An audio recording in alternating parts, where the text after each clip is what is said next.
I know there are a few people who are still, you know, kind of scared about going virtual because they just don't understand like what it is exactly and what are deliverables and what are some of the ROIs you can get for virtual. And my advice to you guys, for those of you that have attempted virtual, is don't wait any longer. We've been telling this to our clients last year too. Just give it a try. It does not have to be perfect right off the bat, right? But the fact you try, if you don't try it, you don't know if it will be successful or not. And I can tell you, majority of our clients who tried virtual loved it, and we also saw great results from it. You know, there are a lot of perks to virtual because normally if you're at a venue, maybe, you know, we do this one conference where normally we're maxed out 1,000 people. But guess what? Now it's virtual, so we can have 3,000 people come, 5,000 people come. So you actually get a lot more reach, right? So that's fantastic. And there's a lot of new opportunities. You know, we have this other client, she teaches leadership to women. So we started the conversation about expanding her virtual, you know, reach and building a program. And she was telling me, Amanda, we are doing some virtual, and I asked her, but are you sharing that with, you know, other people so they know you have a virtual program? Because maybe they all just still assume you only have in person. So make sure you market that you have a virtual program in place where you are doing virtual events. In terms of virtual, there's so many things that you could do on there. We have done virtual conferences, you know, even grand openings. I was talking about this with one of my team members just this week. You know, if you have told me a year ago, like, let's do a grand opening virtually, I would tell you, I don't know, maybe a hybrid version, but not just solely virtual, but we did it. You know, last year we helped open a healthcare facility and the grand opening was virtual, as well as galas. You know, I think for gala, a lot of people are saying, oh, fundraising, they're so worried about fundraising.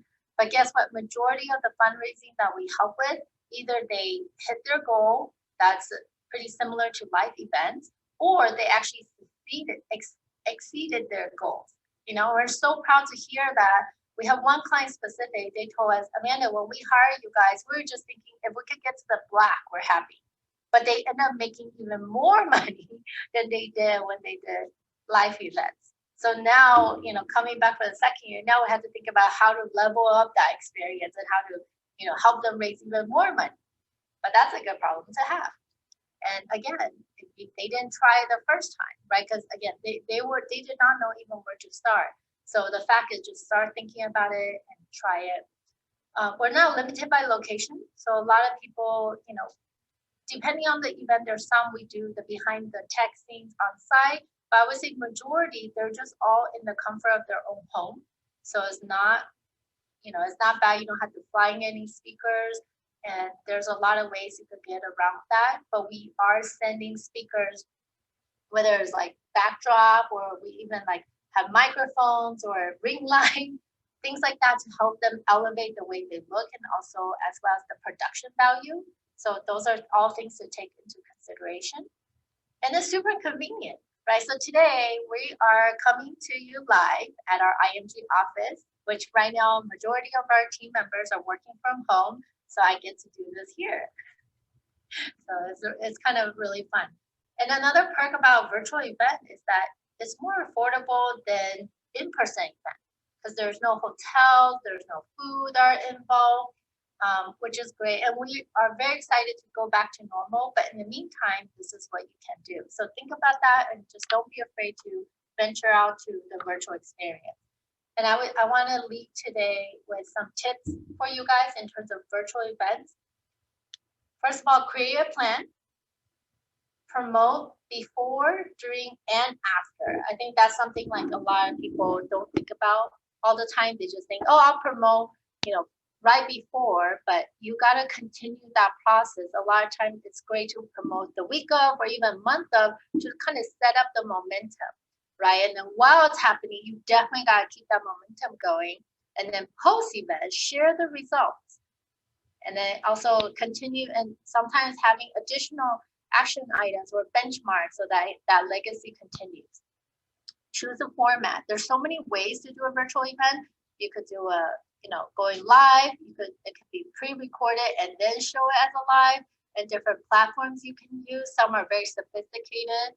like a 3D, 3D and people avatars walking around. There are other ones like Zoom, which is actually very easy to use and very fluid. And a lot of people use Zoom, so they're more familiar with that, and the application in there and all the functions are really great. Make sure you think about how you will engage and respond to those people that are on your virtual platform. So one of the great things is don't turn off the chat function. I do see that sometimes people turn off the chat function where they, attendees can't communicate with each other. But chat function is also allow peer-to-peer learning, peer-to-peer communication, or peer-to-peer networking. Right, so while this great presenter is going on, that is happening offline and it's great. So make sure to have that function, even as simple as the emoji, stuff like that. I love that. Digital marketing strategy, because we're now in a virtual world, even at our own agency, we used to only send out our e-newsletter every quarter. And ever since the pandemic, we switched that to monthly because we're not seeing our clients as often, we're not seeing our community as often, and we just want to make sure we update them and provide value through that channel. So you can do the same for yours. And if you are happening to be running, some campaigns, you could do that through social media, right? Whether it's LinkedIn, Instagram, or Facebook. There's so many, and of course, the latest and newest Clubhouse. So there's been a lot of great conversation on Clubhouse. So don't feel afraid to jump in and check it out. I know at our own agency, we just started recently as well because we realized, that's where the trend is, and that's what's happening. We want to be part of that conversation. And then last but not least, at all your virtual events, make sure you have a call of action. Whether it is for people to visit your company's website, whether it is you want them to take a certain action, always keep in mind, what is that call of action that you want for your virtual event? All right, so that's our first session. Thank you so much for joining me today, and tune in for next Thursday as we share more tips and insights on virtual events. Thank you so much.